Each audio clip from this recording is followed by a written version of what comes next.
fight number 11. It's a title fight, welterweight, 140 to 147 pound. Pat Sabatini with 5 wins and 1 loss at a Warrior Martial Arts in the blue, and James Jimbo Hoffman with 3 wins, 0 losses at a Team Vendetta in the red. Get the Vale Tudo Shorts versus Contract Killer. Should be a good one. I'm never a big fan for Vale Tudo Shorts. That's old school, baby. There's a serious too. There's a gentleman sitting on my right who used to wear Vale Tudo shorts. Please, I don't need that image. I think you called that fight. You had it 3 feet away from your face, man. Oh, that's what that was. If I remember correctly, the cage is up above you back in that fight. No, we were caged. We were caged height like this. Oh, you're sitting on the cage? Okay. Yeah. It may sound like I'm busting his chops a little bit, but I'm in awe that I'm commentating with the great Joe the Apocalypse Abuada.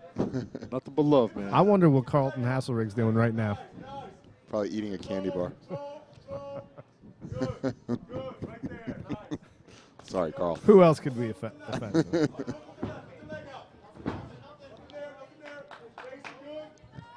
And he's using a lot of energy for this takedown. Looks like he's about to get it, though. Yeah, he just needs to keep working that hand in there. Hoffman looks calm, though. And he's got fighting it off. You know, that's the curse. As soon as you say, looks like he's I feel like Dan Deerdorf sometimes, you know? This kicker hasn't missed a field goal in 47 years and wide left. Man, I hate those guys. He might have made that comment about Scott Norwood when the Giants were playing the Bills in the Super Bowl in '92. The Buffalo Bills. I remember that game. Of course. I was in 6th grade. Oh, disgusting. Oh. Ooh. Did you just punch him in the face? I think so. Accidentally, the ref warned him. Joe, speaking of the referees, is there ever a time? Wow. There you go. Wow, that was insane. Nice. Is there ever a time you go into a fight and you see who the referee is, and maybe you have some kind of past issue with that referee that you're not comfortable with them officiating your fight? Has that ever happened? It's funny you say that. Joe, I follow your career very closely. Don't think that my questions just come out of left field. Yeah, I mean, I don't want to get into too much stuff over there, but yeah, I feel in one of my fights, there's some serious calls that were missed that kind of affected the outcome of the fight. I mean, regardless, I lost the fight, but yeah, there's some obvious stuff that kind of slipped by, and I hope in future fights that same kind of mistakes aren't made by the ref. But, it's sport. What are you going to do? Wow. Last 10 seconds to go, round number 1. Nice defense. Yeah, both guys are doing great. Sabatini did it really. I mean, that guillotine led with us. The beautiful and lovely Kerry Morgan. As she kisses me on the cheek. Thanks, Scott. Nice.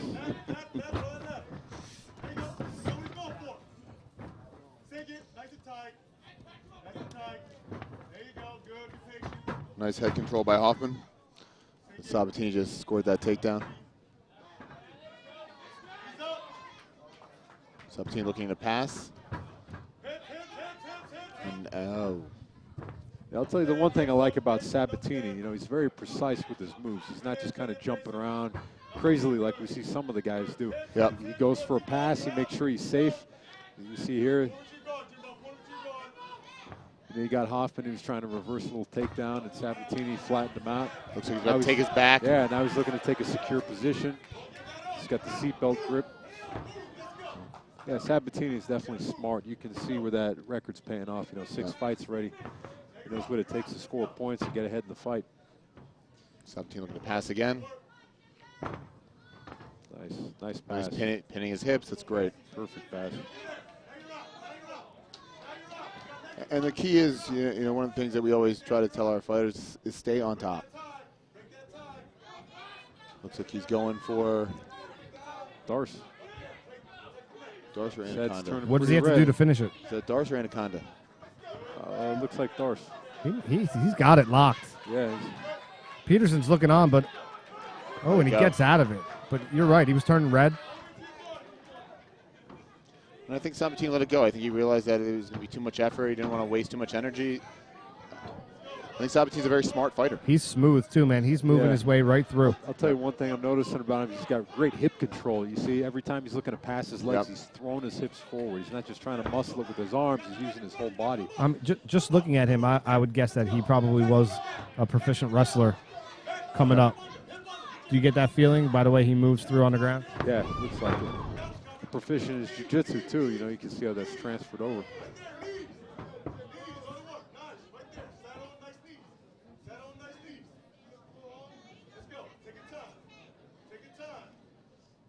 Looking for an armbar.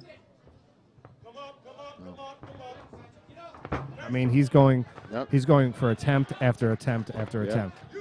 And that's the key. You know, you set up one thing. You know, with jiu-jitsu, it's almost like a chess match. You need whoever's 3 or 4 moves ahead of the other guy. You're setting something up to go to somewhere else. Sabatini's got to be careful of his arm right here. Triangle. Oh, he's got that tight on there. He just has to hip up into him. Last 10 seconds of the round. Pull his head down. He needs to pull Sabatini's head down right here. Hip up. He's got to lift his hips up to the ceiling. And you know, this is what it's stand up. No. Yeah. And you know, you brought this up before. Would he go into a weight class with like a Uriah Faber? Like, how would he? He's got to have compete with that, for you know? Yeah. I mean, that's one of the things the amateur fights really geared towards the wrestler, and it makes it easier. You know, the wrestlers are generally going to do better than, say, the strikers, and that's where your point before, where you were saying, does it matter amateur versus pro? And the difference in rules can surely make a difference. Kicks to the head aren't legal in amateur. That can make a huge difference.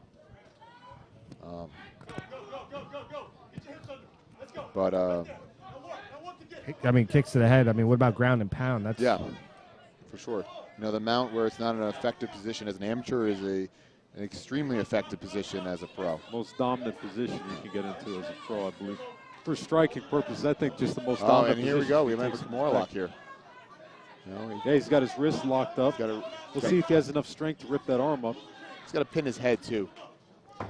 It's going to be tough because he's got Hoffman's back pinned up against the cage. So if he does get the arm up, I don't think he can finish the lock from there. Should really go to take his back.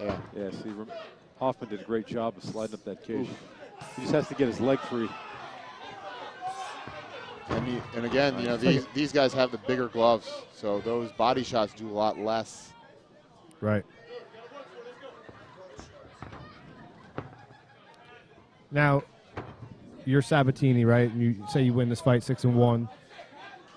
Do you come into maybe your 8th fight and just say, you know what, I'm just going to stand up and work on my stand-up game? Is that something that the amateurs do, or does it?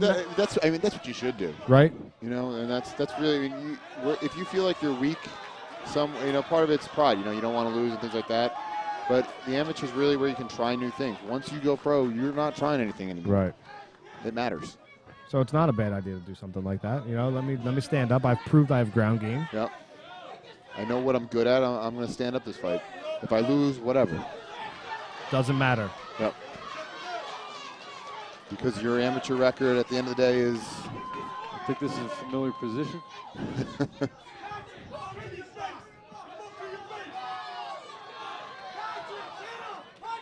He's really working that choke in there.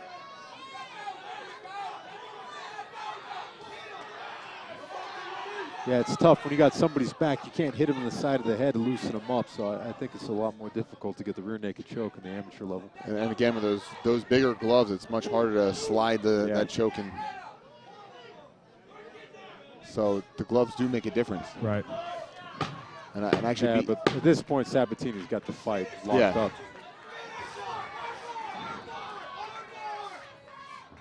Yeah, he's going to go for it. Judge Oliver scores the fight 30-27. Judge Rodriguez scores the fight 29-28. Wow. Judge Kralik scores the fight 29-28 for the winner by unanimous decision out of the blue corner. I would say the 29-28 round 1.